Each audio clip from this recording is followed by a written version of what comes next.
Welcome to the Underground, the Steel City Underground, the black and gold standard for Pittsburgh Steelers coverage.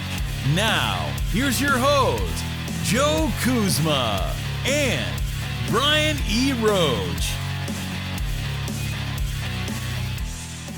Hello, everyone, and welcome to another edition of the Steel City Underground podcast. The boys are back in town. My name is Joe Kuzma, and joining me by my side, the ever-elusive Brian E. Roach. Brian, we found you, man. You've been like Bigfoot. Welcome back, my buddy, my good pal, and my chum. How you doing, man? Yeah, it's good to be back. I'm, elusive. I like it. I'm elusive. I'm making moves. I'm all around. I'm jumping left to right. I'm up and down. I don't know where I am. Like a ninja. I'm a Oh, I'm a ninja. I'm a ninja. Oh, I'm a ninja. Okay. Well, I wasn't just doing the bow thing. I'm also praying. And I'm praying not only that the Steelers have some promise. I think a lot of people took some of my words as, oh, yeah, everything's just fine. You know, I'm the meme of the little dog character sitting in the burning house. But I still think there's a little bit more promise ahead. And we're going to repeat a little bit of some of the things that I talked about, obviously, because they still pertain to this upcoming game against the Green Bay Packers, the 2-1 Green Bay Packers. Everybody sees the Packers on the schedule and at Lambeau, and immediately it's a loss on the schedule, just like the Buffalo Bills game was. A lot of people also aren't. It's kind of interesting, Brian. One of my neighbors is a very good Dallas Cowboys fan, a very big Dallas Cowboys fan. I was going to say that first part, yeah, good. You can't. Well, he's a good There dude. is no such thing as a good Cowboys fan. It's still early for me. I haven't gotten enough coffee. He's a good dude. That's what I meant to say. And he goes, isn't like half of your defense missing or something like that, or half of your team? I'm like, hey, you're someone who's paying attention, unlike the talking heads, Aditi Kikwa, on TV. Boy, she's so giddy over Cleveland Browns. She's such a closet Browns fan, as we talk about. And, yeah, if this were last year, and the Steelers, I don't even know if she's a closet Browns fan. She's just a flat out. I mean, I don't think she's actually hiding it anymore. Yeah, she's just a Browns fan. Brian, if this were last year's Pittsburgh Steelers team, and they were like, let's say 2-1, and they had beaten a Texans team that nobody had counted on being any good, playing Davis Mills, right, with Tyrod Taylor getting hurt, and then going up against Justin Fields in his first game ever, who got sacked like 50 bajillion times, everybody would just be like, oh, they're the worst 3-0 or 2-1 team in the league. We're counting on them. But the Cleveland Browns are Super Bowl contenders. On the flip side, Justin Tucker has the longest NFL field goal in history go doink and bounce in instead of out. And you know what? No one's freaking out because it's a victory. And then everybody's like, yay. I see a Steelers offense. They're getting panned, obviously. Offensive line, Big Ben. They put up numbers and left points on the field on Sunday. It wasn't necessarily pretty all the time. It's never always been pretty, especially September, early football. I kind of want some of your thoughts. Is this like the Titanic? Is the ship going down and we're all on it and it can never get better? Or I see Green Bay here. What did we have the Steelers at when we were doing this? 2-2, possibly 1-3. We have them maybe splitting the division with all three teams, including Cincinnati. I just kind of want some of your thoughts because I look ahead and I see some games that are still winnable on the schedule. There's people who are like, oh, this is like a one-win team through like 6 games. Chicago Bears are not a good football team right now. The Detroit Lions, they're still not a good football team, but they competed with the Ravens last weekend. The Seattle Seahawks have the worst. This is like a misnomer. We talk about Pete Carroll and the parallels with the Seahawks and Mike Tomlin with the Steelers and slow starts. They have the worst defense in the NFL right now. So even if the Steelers don't get it done at Lambeau, I'm not all doom and gloom right now. Is it? I'll tell you. I mean, is it feasible they could end up 1-6? Sure, it's a possibility. Do I think that they will? I don't know that yet.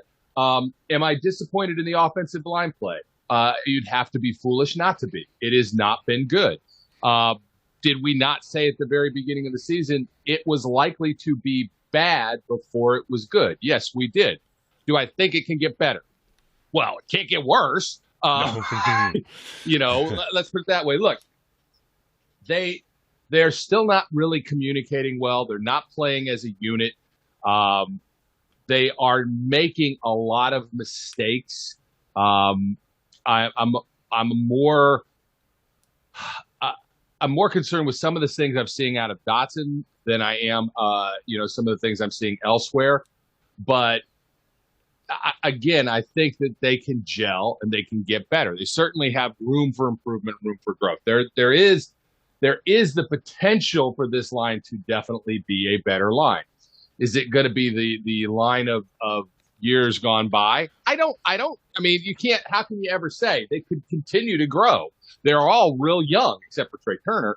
But, even that is, you just have to wait and see. The problem is that the continued bad play of the offensive line, the continued inconsistencies within the offensive line are just going to make the offense look terrible. For those who are saying Ben is washed, Ben is done, Ben is cooked, you clearly aren't watching the game correctly or understanding football. Has Ben looked great? No. But I mean, you're gonna blame that first interception where he gets hit while he's throwing and the guy makes an unbelievable catch to catch the ball as Ben made a bad decision. No, the second one, that's a bad decision. Flat out bad decision. No, the second one isn't. Excuse. The second one's not on the offensive line. It's Ben trying to be the fountain of youth and extend plays instead of get rid of the ball. Whether he saw the guy or didn't see the guy, I can't answer that.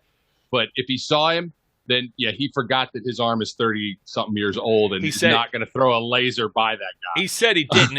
I think what he said, he kind of said, I think, both. He said he didn't see him, but then I think he also kind of said he felt he was going the opposite direction from where he was going with the ball. He saw Juju, so he thought that the guy was running away instead of running towards, or vice versa. He's running horizontally there. It's just a bad choice, and mistakes like that will happen. And they will kill your team. Yeah, they can. Yeah. The downside here is, there's 75 games in a row with a single sack, no sacks against that team.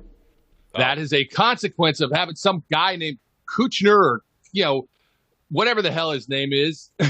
Well, I wasn't going to get to that just yet, but this is where I was. Yeah. You got no TJ. You got no Alex Highsmith. Ingram's playing more snaps than he needs to. And then you've got Jamar Jones and some guy from North Dakota State that I never heard of before that I didn't even know was on the damn practice squad and got elevated. I mean, you've gone from a defense that seemed to have a lot of depth to, holy crap, where is everybody except Cameron Hayward on the line? Where are all our outside linebackers? And then, you're getting that contributes to the inconsistent play of the back end because you have no pressure, no consistency on the front end. The team is not in a great position. They start to get players back, things change.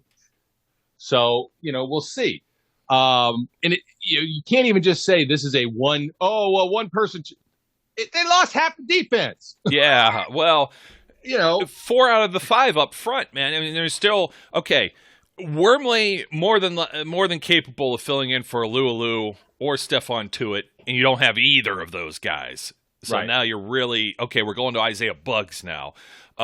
Alex Highsmith, who we've been high on, we've said that he was like one of these. When we liked the grades from the Wizards at Pro Football Focus, they really liked Alex Highsmith last year. He only had 5 starts. He was spot duty for Bud Dupree. He was doing very well. I said I put up all the numbers. He was better than Jadeveon Clowney was last year. He was second to you got me saying Jamar Chase. Chase Young from the Washington football team as far as the rookies were concerned. And you got like a perennial 2-time in a row the team's sack leader, one of the NFL's sack leaders, for the last several years, a guy who probably causes a strip sack in every other game that he plays in TJ Watt, and you take that off the field and replace it with Jameer Jones, who, Brian, he's gone. Derek Tuska, who came over from North Dakota State, who, I'm standing for a little bit, but has depth. But he had like 6 tackles or something. I don't know. Did he have 6 tackles? Dude, that guy looked like the Keystone Cops half the time out there. He did. Yeah, and it was clear. Cam Hayward's telling him. They're telling him what to do because he doesn't know what the hell to do. Yeah. Is completely understandable considering he just gets called up for the practice squad. But I mean, you got guys running behind him. He looks lost, and he is lost. So you've got a guy that's trying to set your edge. He doesn't actually know what he's doing on the field at the time. He's just out of sync with everybody else. Yes. That in and of itself is such a weakness on the defense. It's going to cause nothing but problems. So and then do it times two. Yeah. I by the time we got to halftime, right? Look, I do want to address one other thing. The statement made by one receiver on the Bengals. Oh, Tyler Boyd. Who basically said, "Oh, they quit." I don't think they quit. Look, would I have gone for the field goal? No. I'd have gone and tried to get the touchdown. Yes, but then I'm aggressive, and that's what I would have done. They needed the field goal, but then Boz, you could tell when Boz is going to miss a field goal. He hasn't missed a field goal in Cincinnati in the history of time. Yeah, and he misses the Bengals It's killer. just not your day. It's just not going to be your day. And the team feels that. The team feels that. It becomes a morale thing at that point. Yeah. Do I think that, there's any of that kind of nonsense? No. We'll see. We will see. So, you started this off by asking me, is this the Titanic? Are we on a sinking ship? No, but there's some holes. There are.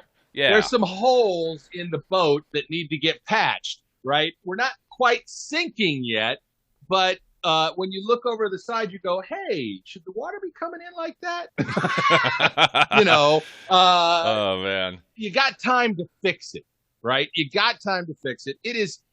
We're game 3. We're game 3. All right. Game 4 coming up. You got time to fix it. Let's wait and see what happens as they move through the season. You got fans on Twitter, fans on Facebook, fans all over, screaming, it was going to be a rebuilding year anyway. I don't know that. In some ways, that's partially true. It's certainly a rebuild of the offensive line, but it's not truly a full rebuilding season. But you have to take, it's a key component, right? It's a key component. So, I'm not panicked yet. Let's put it that way. Yeah, I'm not panicked yet. I have a queasy stomach. Well, and being there and just watching guys continue to drop like flies throughout the game, or the penalties that were committed by, I think, every single person on the offensive line, which is another communication type deal. I'm trying not to jump all over. Let me take your rebuild statement, because a lot of people freaked out. Okay, they couldn't keep Bud Dupree. They couldn't keep Mike Hilton, who all of a sudden has become a, I want to say, tool's a good word. It's fool also, running his mouth as if Steelers fans didn't want him or didn't. Come on, dude. The money situation wasn't there for what you were asking. I felt he was replaceable, but you had the three guys, if you include Steven Nelson in that group as well, and then you lose T.J. Watt, Stephon Tuitt, Devin Bush for the Raiders game, Joe Hayden for the Raiders game, and then Tyson Alualu out last week too. Alex Highsmith out. Holy crap, who the hell is your defense? You know what I mean? It's not resembling the same thing, and anybody who's talking on these national shows, NFL Network, ESPN, it's like, did you just only watch Red Zone channel? Did you look at any lineups? Did you watch actual film or anything? Like, come on. And I know, like, I told people on the last episode, Brian, I'm a glass half full guy, and it's because of that, because I feel they get healthy. Well, every team has to deal with injuries. Yeah, like one guy here or there, I can understand, but you can't you can't get rid of just Cam Hayward and a bunch of dudes, you know what I mean? 32-year-old Melvin Ingram playing, 80% of the game or whatever was here. Tuzga outsnapped Jameer Jones, because although what you're saying about Tuzga isn't wrong, Jameer Jones was really a fish out of water and was not the camp phenom that everyone felt he would be, at least this early. He's a guy that wasn't supposed to be out there, so I don't want to pile on him too much. Both of those guys are guys you add for depth to develop to hopefully be that guy maybe in a couple of years down the road, or just in a spot starter. But when they're playing with a bunch of other spot starters, there was also a little bit of adjustments in this Bengals game. We didn't see as much of Trey Norwood for whatever reason. Arthur Mollett comes out there. They had Cam Sutton pretty much covering Boyd in the slot. He was almost following him the entire game, and you had James Pierre on the outside. Now, every now and then, they weren't necessarily throwing out their heavy DB package, but that was pretty much the look for a great portion of the game. And Pierre gets beat as well on the one Jamar Chase after the roughing the air quotes roughing the passer that I think was a nail in the coffin, because they were just in it. I said, the defense, and we got to get to this. And this is all relevant to the Green Bay Packers, by the way. Everybody's like, well, the Green Bay Packers, why are we talking about the Bengals? Well, everybody's talking about how do you fix this? It's the first, rematch since that Super Bowl against Aaron Rodgers. That's a pretty cool note that I just saw, because the last time they had like Garrett Hundley or whoever in on this game, you get to play at Lambeau, you get to play there in October. It is a road game. It's going to be raucous. Rodgers isn't the Cinderella to turn into the pumpkin type deal at midnight that everyone made him out to be in week 1. That was a real bad overreaction. I told you I had to get my digs in right then because I knew it wasn't going to last that way. He doesn't turn the ball over a whole lot. You can't expect him to turn the ball over a whole lot, but it will help if you have someone like TJ Watt pressuring them to at least get rid of it quicker. You can't. Joe Burrow had all the time in the world. That record went out the window because there was zero pressure.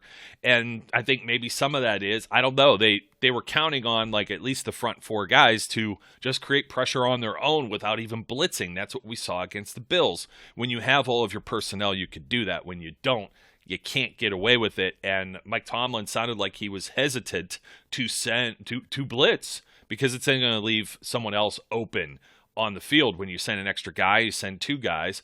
Aaron Rodgers will pick that apart. There's no doubt in my mind. As much as we call him overrated, he's still in the upper echelon of NFL quarterbacks. I just think historically, and up till last year, until the playoffs, of course, where he still couldn't beat Tom Brady with 3 interceptions thrown by the great one there, I still feel that he gets too much legacy love for whatever reason. He still only has 1 Super Bowl ring overall. You're like, hey, what have you done lately? And he's been a huge diva. Let's not overlook that. For everybody, he said he loves Pittsburgh on Pat McAfee's show, and everybody's like, oh, let's bring him to Pittsburgh right away. Yeah, during week 4, that's going to happen with, the huge money he's going to command. And you talk about Ben handcuffing the team and needing to retire for a guy that's a year younger. Oh, well, he won the MVP. Yeah, he also laid an egg and couldn't get it done against the Bucs.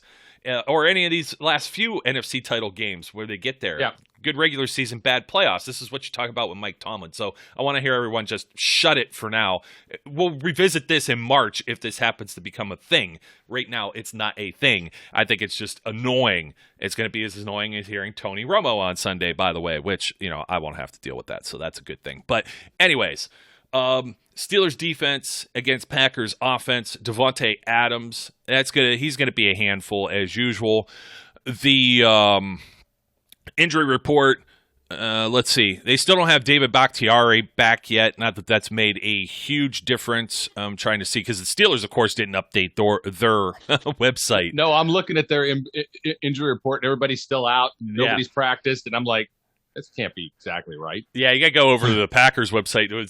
Their webmaster actually did their job. The other guy's already, the webmaster for the Steelers.com has quit for this. He's already jumped the ship, Brian. I'm out.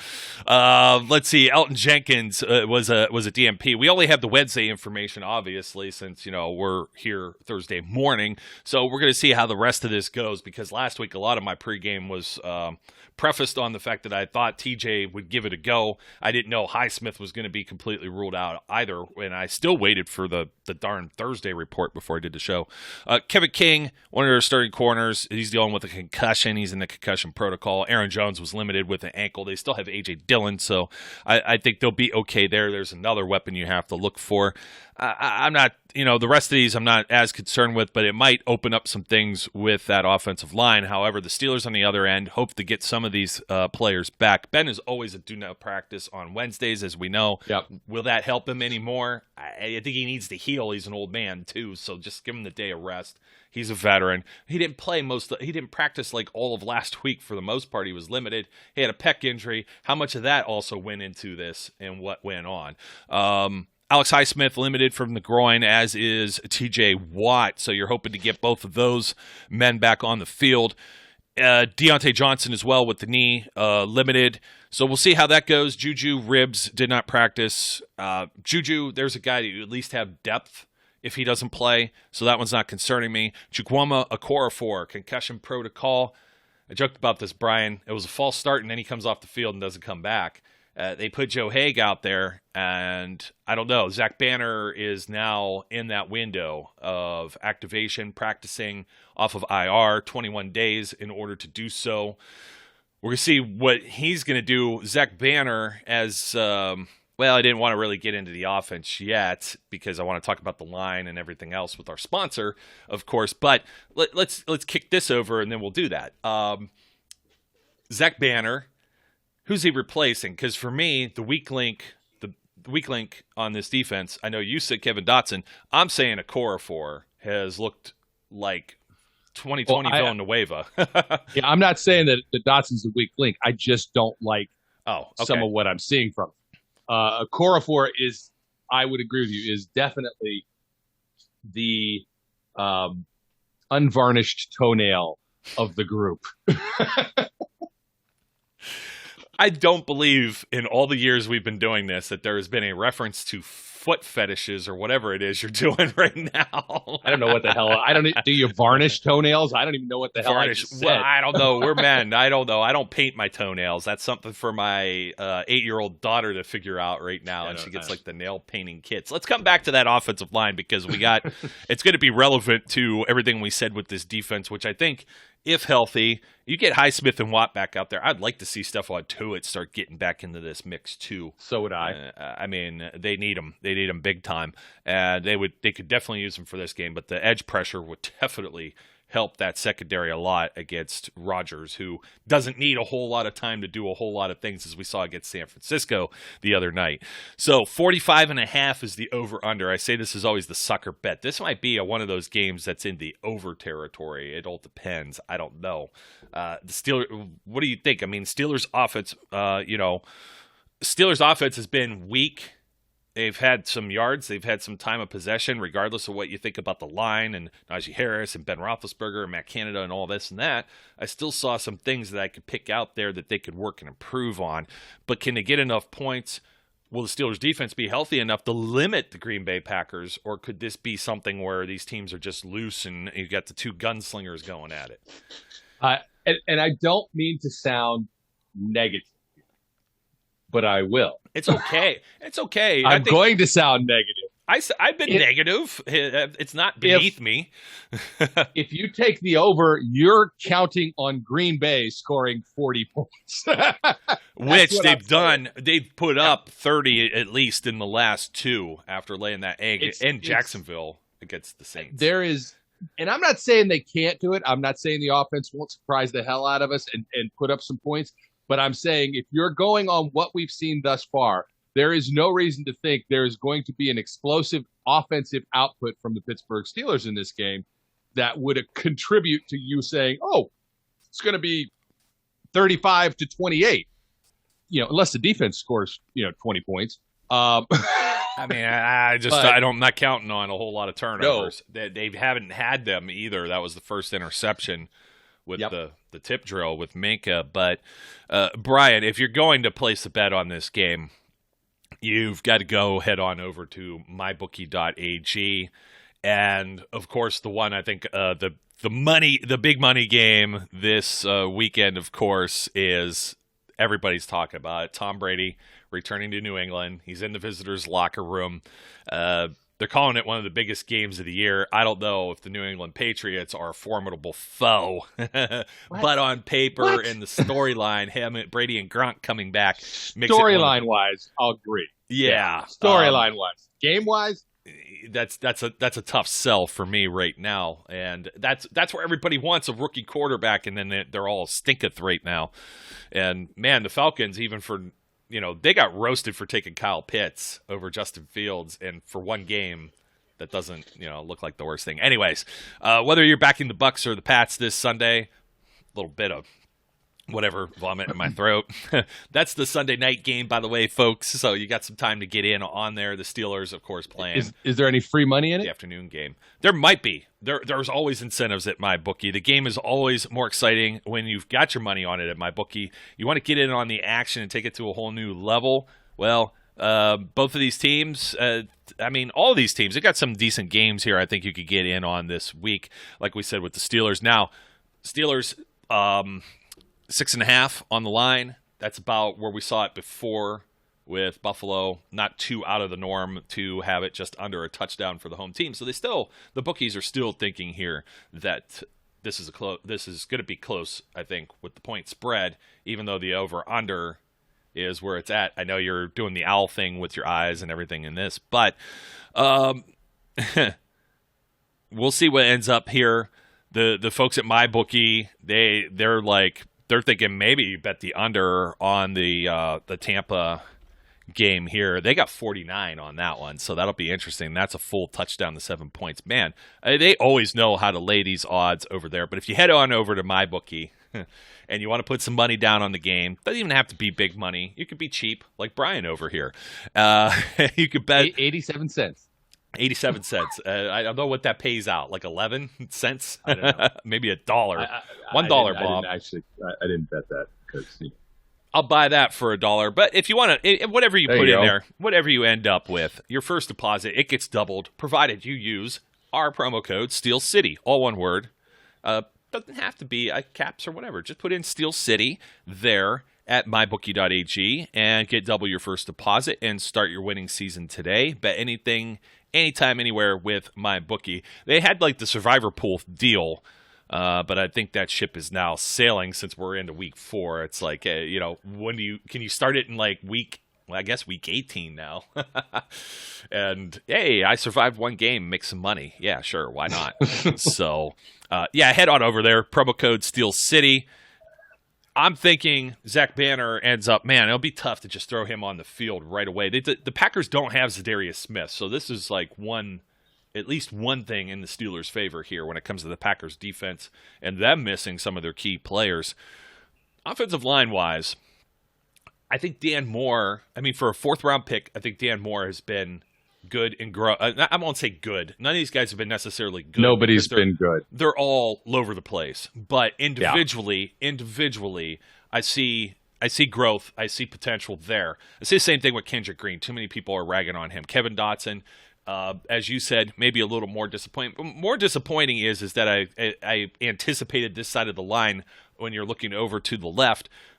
Just get behind these horses and run, and it hasn't been that way. And I think if push comes to shove, they could put B.J. Finney in there. They could. And as far as the other side, Trey Turner, I think that'll come around. But I think Zach Banner would replace Chooks, not just because of the concussion protocol, which I'm always leery of some of these things. Is this just something that's like a save face type deal that's just happened? Or like what the heck happened? I don't know how he got concussed. I'm not trying to make fun of the guy, and I hope he's okay. But at the same time, because somebody will say, well, he deserved to get smacked upside his head. That was because of all the pressure and whatever. It's like, man, God, the people that are out there, you're just rotten and rude and ignorant and everything else. But Zach Banner was supposed to be a starting right tackle last season, so I think that's the more natural fit for him. And if you're going to do anything to maybe shore up this line a little bit in the interim, I think Okorafor is the guy I replace first, and I would even say Haig, who did get beat on a play too. I would rather have maybe Haig or Banner there first before I start toying with some of the other things. But if you throw Finney out there for Dotson as well, I won't be brokenhearted. It's just there's some of the people that were like, oh, somebody said he's out of shape, somebody said he's missing a playbook, and he was hurt during camp. All of these changes were made in week 1's set of practices leading up to the first game. Dan Moore was still being trialed on the right side as a right tackle. You move him to left tackle. Kevin Dotson missed time during camp. Trey Turner missed time during camp. Chooks was playing on the left. This is still that they didn't get the time in at camp as that unit of those 5 guys together. And now you're seeing kind of the byproduct of it. It's not necessarily, I don't even want to say, somebody came out and said coaching. I forgot who it was. One of the Pittsburgh sports media now says that there's 2 different philosophies that are clashing with each other between Adrian Clem and his assistant. And I don't know how much of that I buy. I think everyone's just trying to scratch and claw and bite for what is only 2 losses so far. They don't see anything redeemable, where I'm looking at that defense that if healthy, they force some 3 and outs, and then, okay, the offense might still struggle, but the offense will at least get the ball, and at least it's not the Randy offense where it's always a constant 3 and out. They're at least getting some first downs here or there. It might take 3 downs to do it, which is still very aggravating to watch them run for like 2 yards on first down every single time. It's got to get mixed up. There's got to be a little more spice of life here, but I do think that lapse of practice with training camp and the moving parts, and it's going to be the same way if you add Banner to this mix now or whoever. It's still going to be the same way. Is it going to be absolutely at the end of the year, are we going to say this is the worst line in the NFL? I mean, it's possible, but I'm not willing to write that story right now in September. Yeah, I mean, look, you can say that they're bad right now because they are bad right now. But again, that is not completely unexpected, right? You know, it does take time for an offensive line to gel. It takes time for an offensive line to find its identity. It takes time for these guys to communicate with each other and learn the idiosyncrasies of playing together. That is not something that happens in one training camp, especially with the amount of moving pieces that existed. So it's definitely fair to say right now they are a bottom-tier offensive line. It is not fair to say that at the end of the season they will be in the same place because you just don't know. That's just looking at things and going, well, that's the way it is now. Therefore, that's the way it'll always be. No one will ever change. Nobody gets better. Everybody just sucks. And that's the end of the statement. Yep. Well, in that case, then we all should be wearing diapers and pooping in our pants because we never get better, right?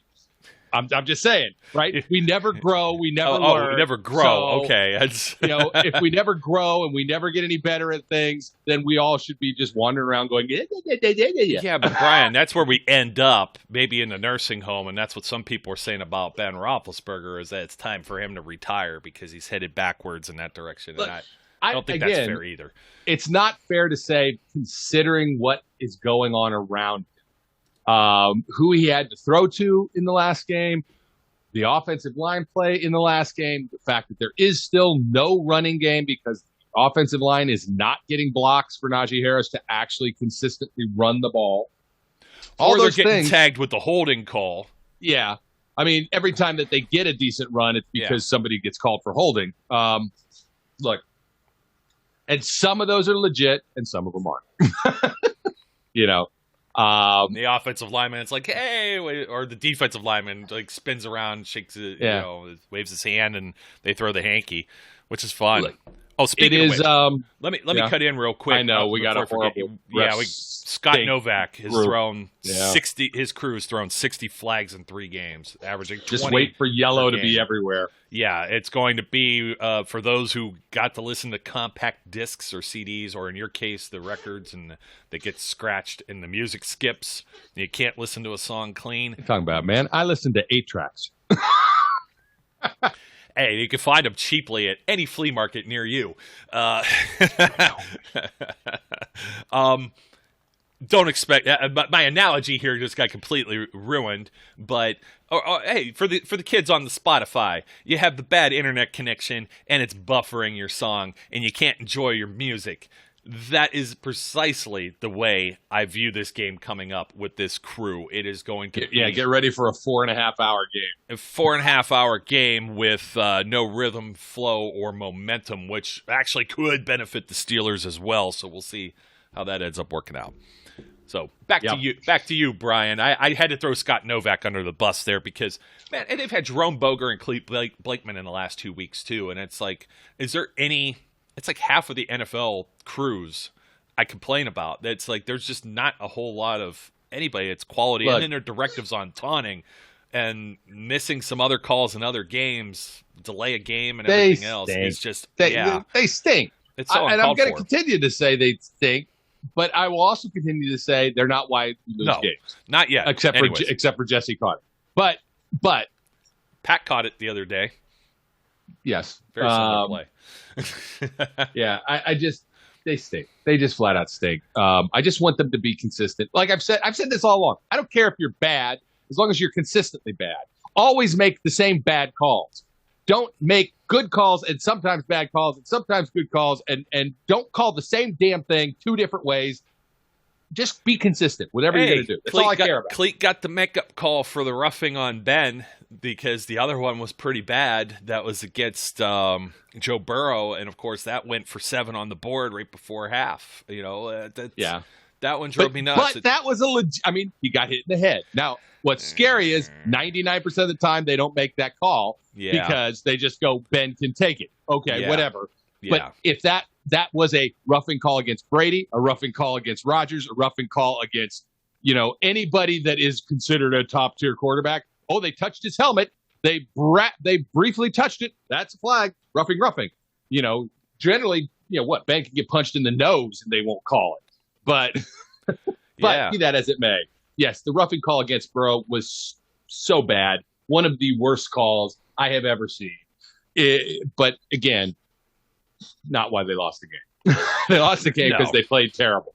No, they still had an opportunity. It didn't help by any means, and Ben's turnover. So when we're looking at this overall, the Steelers, I mean, we've been talking heavy on Steelers offense, defense. We haven't talked as much about the Packers and some of the matchups.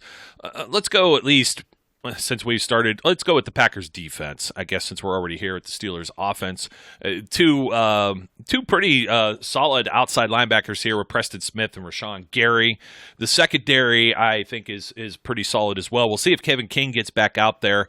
If not, I'm interested. I'm not sure if his primary backup is the rookie Eric Stokes by perchance. But Jair Alexander and Kevin King make up the combo of the starting corners with Adrian Amos and Darnell Savage, who is a savage player at safety. He's a guy that's all over the place too.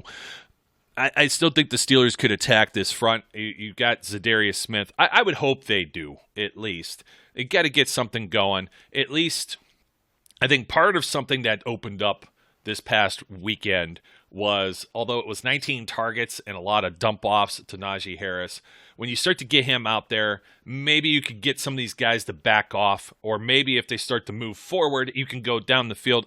Ben has just not been connecting. I don't know it's necessarily always accuracy. Some of it, Eric Ebron dropping the ball. Chase Claypool's got to hold on to the ball as well. There's still been some drops, not the biggest ones. His a bit more, in Claypool's case, kind of combat catches there, you know what I mean? So he's been fighting for the ball and it gets knocked away, and it's a good play by the other DB. I'm more or less referencing the Raiders game, but Ben wasn't looking at James Washington at all for whatever reason last Sunday. Right. And if you look, they're finally getting some of the all-22 up there. If you start to count in seconds, Ben sometimes is getting 4, 5, 6 seconds. He's not getting 10 seconds like Joe Burrow had on Sunday, which was a major issue. You rush Joe a little more like you did at the beginning of the game, and you see what happened with Minka and Terrell Edmunds. I don't see that happening with Aaron Rodgers. It could happen. It's going to have to be one of his receivers has butterfingers, doesn't hold on to the ball, or something of that nature. But the Packers' defense against the Steelers' offense, let's see if they can get something going here. But those two edge guys are pretty strong. I'm going to see some of the pocket collapse here. Does he have enough time to get it downfield? Is there going to be enough separation? Chase Claypool hasn't had separation either. This has been something very much of note. Juju says they've been taken away. Teams have been taken away in the middle of the field. How do you fix that? You send Najee out to the flat. Maybe Anthony McFarland's another guy that might come off of IR. They had a lot of packages with two running backs in training camp. A lot of pass plays and stuff that went to McFarland, not necessarily just run plays, but it keeps teams guessing. They've got all the motion and movement there. We haven't seen a whole lot of play action again. That was another thing that we were really complaining about.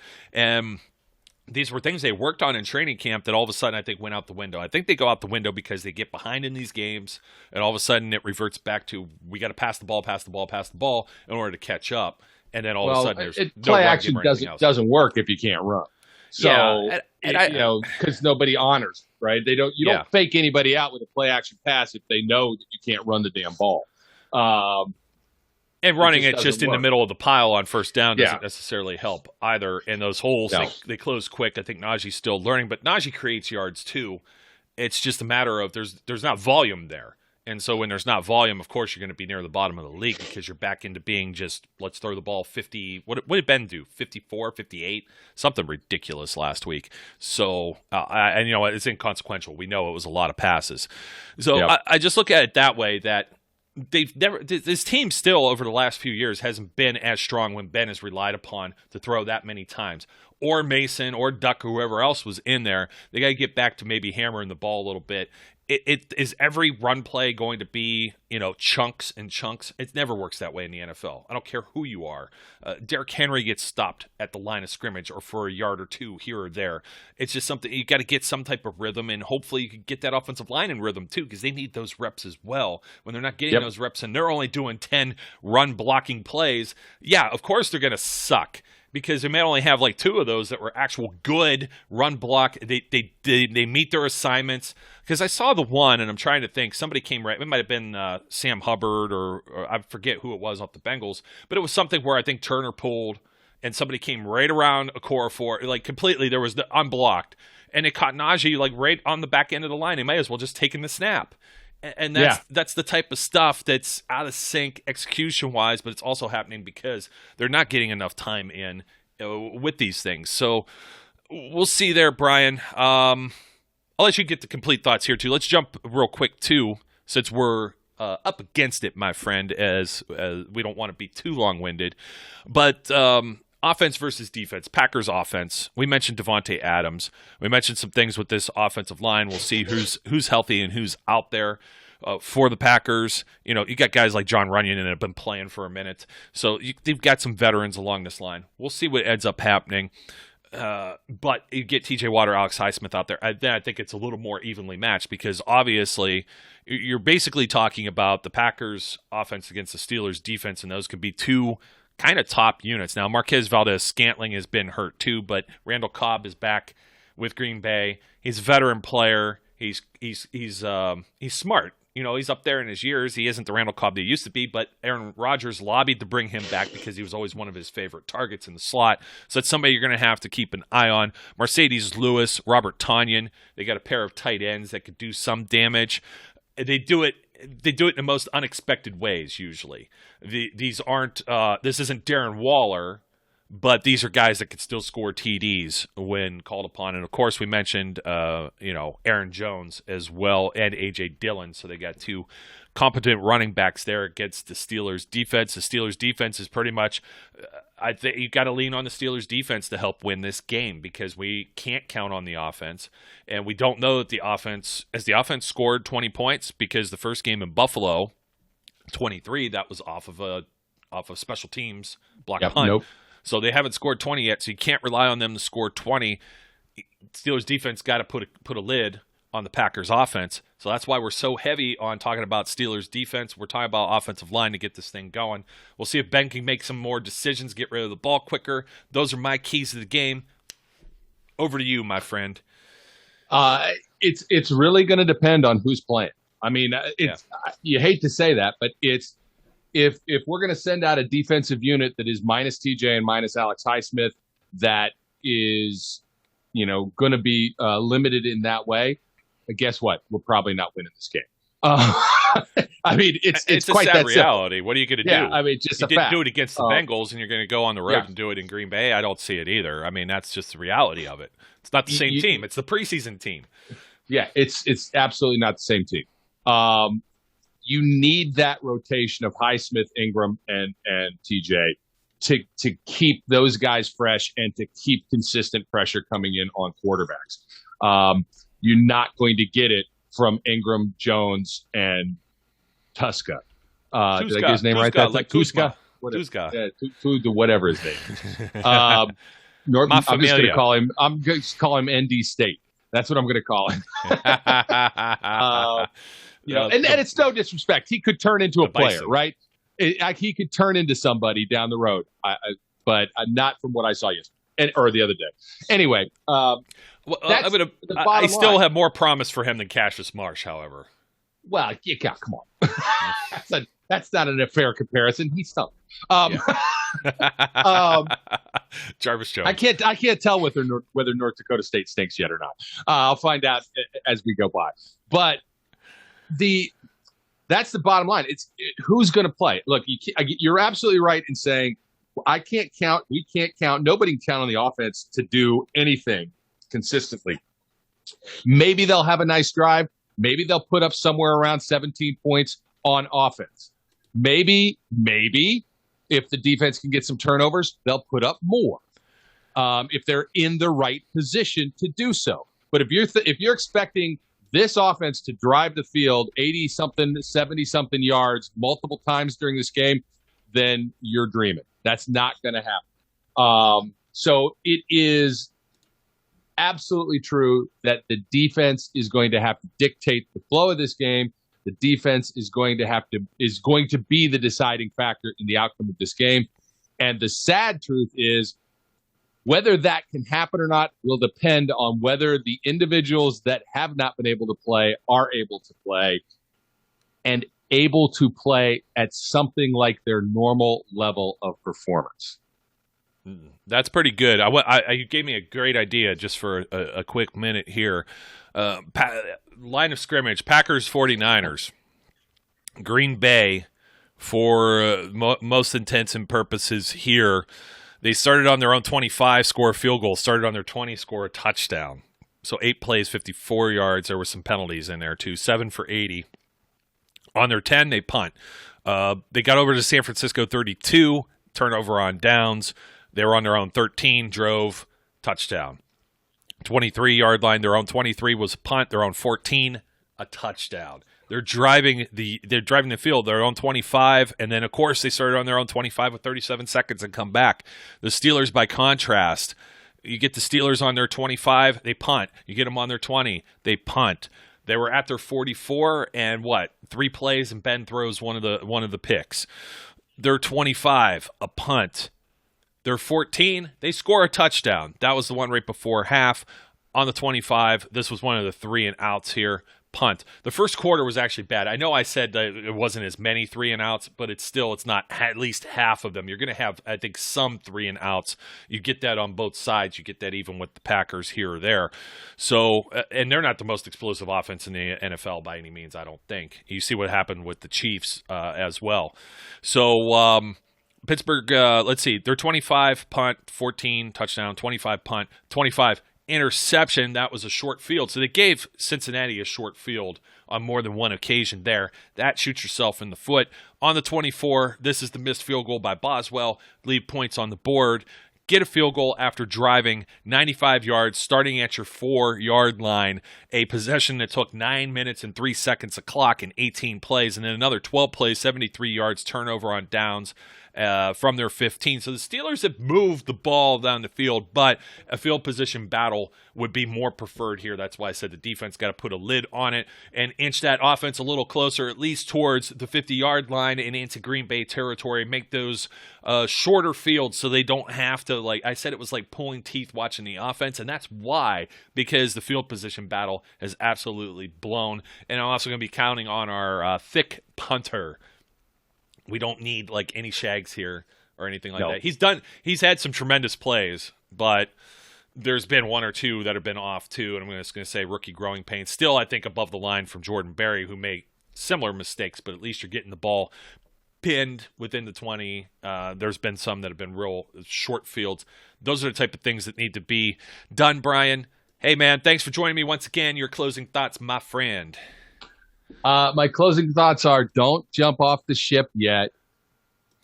Even though we might see some water leaking in, it's not time to panic and get the boats out. Wait a couple more weeks and see where the team goes. They can grow.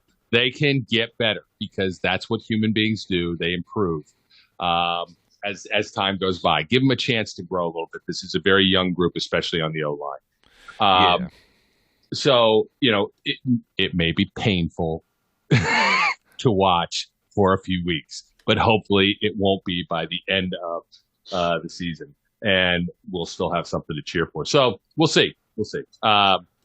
But yeah, let's just hope and pray Alex Highsmith and TJ Watt get to play this weekend. Yeah, and I think even Deontay, because you made we glossed over that Cody White. They need Deontay.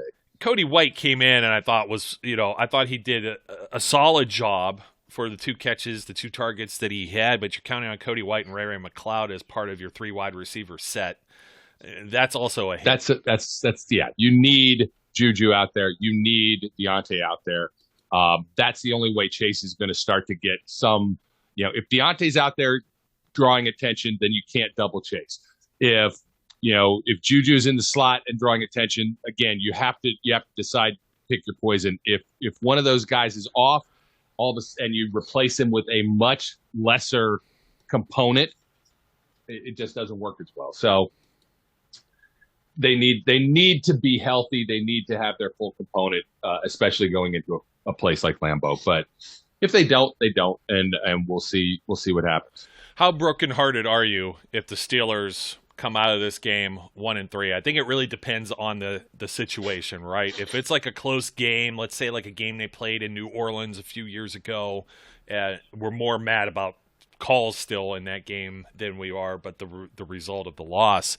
As long as I think that we see some, if they're competitive, let's say they put up 21, 24 points and lose like 30-24. And let's say Ben still throws a pick or something and shoots him. I would still be okay with that because I think that the rest of this, some of the teams that are coming up, they definitely have a chance then.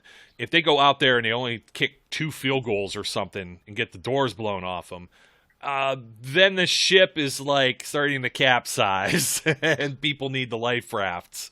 There's some meme out there with the little dog cartoon character sitting there and the world is burning around him. He goes, that's the one I mentioned fine. earlier, man, where you like, were you sleeping? I don't know. I don't know what it is. I don't know. Like, you could have mentioned it and I wouldn't know what the hell you're talking about because I don't know who the cartoon character is. You know what? And I'm ignorant of it too. Somebody could educate us on that. But he's just sitting there and he's like, it's fine. It's fine. Everything's fine. That may be how we feel at the end of next week. You said brokenhearted. At this point, I'm not going to be brokenhearted no matter what happens. I will be angry because when they lose, I get angry.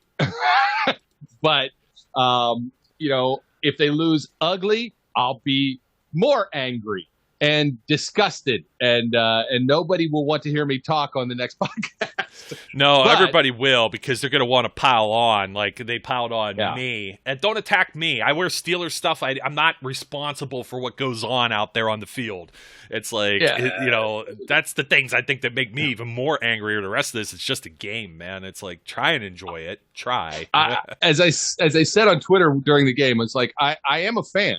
I can be angry. I can actually believe that they're not going to win, but I'll never actually give up.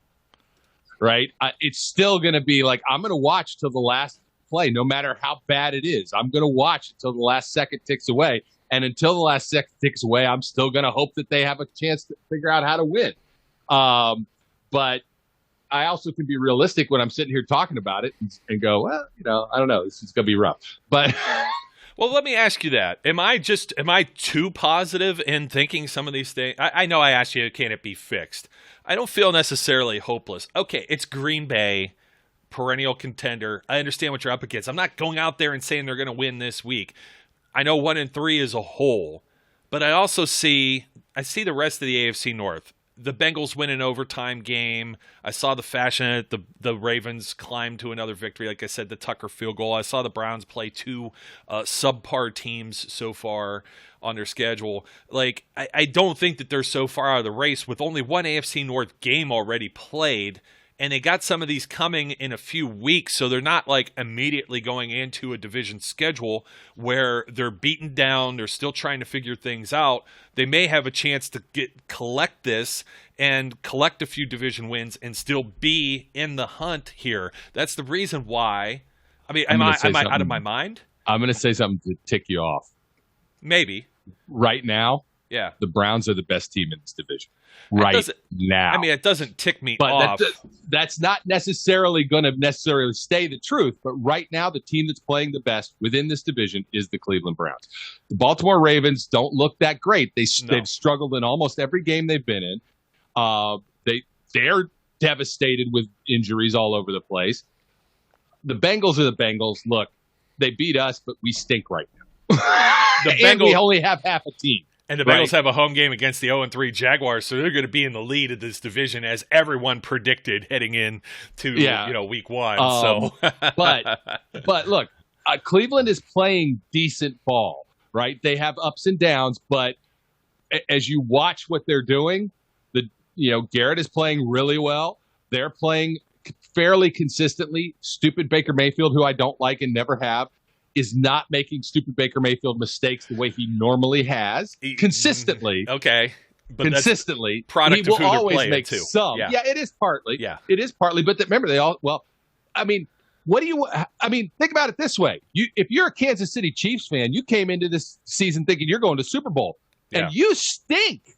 A lot of the same problems. I mean, you mentioned this. We've mentioned this too. Aside from the Browns have the best offensive line in the division.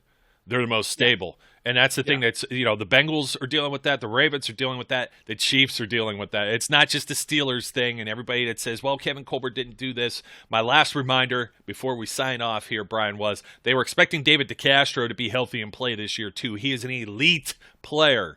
And report to camp, sorry, not going to be able to cut it. They had to cut him. That's rough. That's turned into some other things when it comes to being able to sign some players and some of the other moves that have been made to allow them to have like Melvin Ingram. And we see what happens when they're healthy with Highsmith and Watt and how they could rotate Ingram in and how that helps that pass rush as well. That's what's missing. It's not the same team that played in Buffalo and is by any means. By any Not means. at all. So they need that team back on the field. They can get some semblance of it if some of these gentlemen can get healthy. So that's pretty much my notes. The Browns, healthy. They're not dealing with any problems there. You still put pressure on Baker. He's still full. Well, I should say, they lost Jarvis Landry to replace him with Odell Beckham, who made one of those ridiculous, stupid back shoulder catches again last week that we see. But we'll see what happens. I'm just saying that I think the Bengals are the surprise. The Ravens, of course, I was speaking to some of their moving parts in rebuilding their offensive line, and then they lose like a whole ton of players to IR. They've been really snake-bitten with injuries. So for me to whine and complain about the Steelers, at least for our intents and purposes, we hope it's a temporary situation. Theirs is more of a permanent situation that, they still come out with the victory. They still came out with that victory. Ridiculous fourth down. Still, I'm not getting into it. There'll be somebody that's here that's a 2%er and happens to not be a Steelers fan that's going to call me out on it. But we all know. We all saw it. Brian, thanks for joining me once again, my friend. Always a pleasure. I miss being on here and talking to the folks. But, life is busy right now. Oh, I know. And so has been mine. And I've been with all the travel. And we'll see how we connect again for the post game, too, because not to brag or anything. I'll be amongst the cheeseheads. We'll at least get to see each other on that Sunday night game, Seattle, because I'm going to be there for that one. That'll be the first game I get to this year. Oh, you're not going? I don't know that I'm going to make it to that one now, so we'll see, man. I know. See how the schedule always ends up. I try to tell everyone. Well, I think some people were starting to think, well, Steelers aren't doing so hot. Brian jumped ship. He hasn't been on the show. Never. It's just been busy. I know, as have I. So you might have to hold down the fort here at the beginning of next week. So be prepared for it, buddy. Okay. Yeah, well, that's more of a caution to our loyal 2%ers and listeners. If it's just me, be ready. Yeah, cat's away, the mice will play. Well, that being, you never know what kind of crap you're going to get with that. Well, folks, you heard it from both of us. My name's Joe, and his name's Brian. Don't forget to like, comment, subscribe, and only leave good comments and good ratings. And don't come after me. I'm not a general manager, coach, or quarterback of the Pittsburgh Steelers. Nor is Brian. That is our disclaimer. Do not hurt yourself. Do not jump off a bridge following some of the other crazy fans. No, we don't need mock drafts showing us which quarterbacks the Steelers are going to take as a value in the third round. That's automatically going to be Roethlisberger's replacement and better than Rudolph or Haskins, neither of which we want to see on the field either ahead of Roethlisberger, unless he's out there literally like Lazarus risen from the dead after being killed on the field. So, with all of that said, we encourage everyone out there, as always, to be safe, be good, and we'll catch you later. We would like to thank you for listening and remind our listeners to follow us on social media and our website, www.steelcityunderground.com.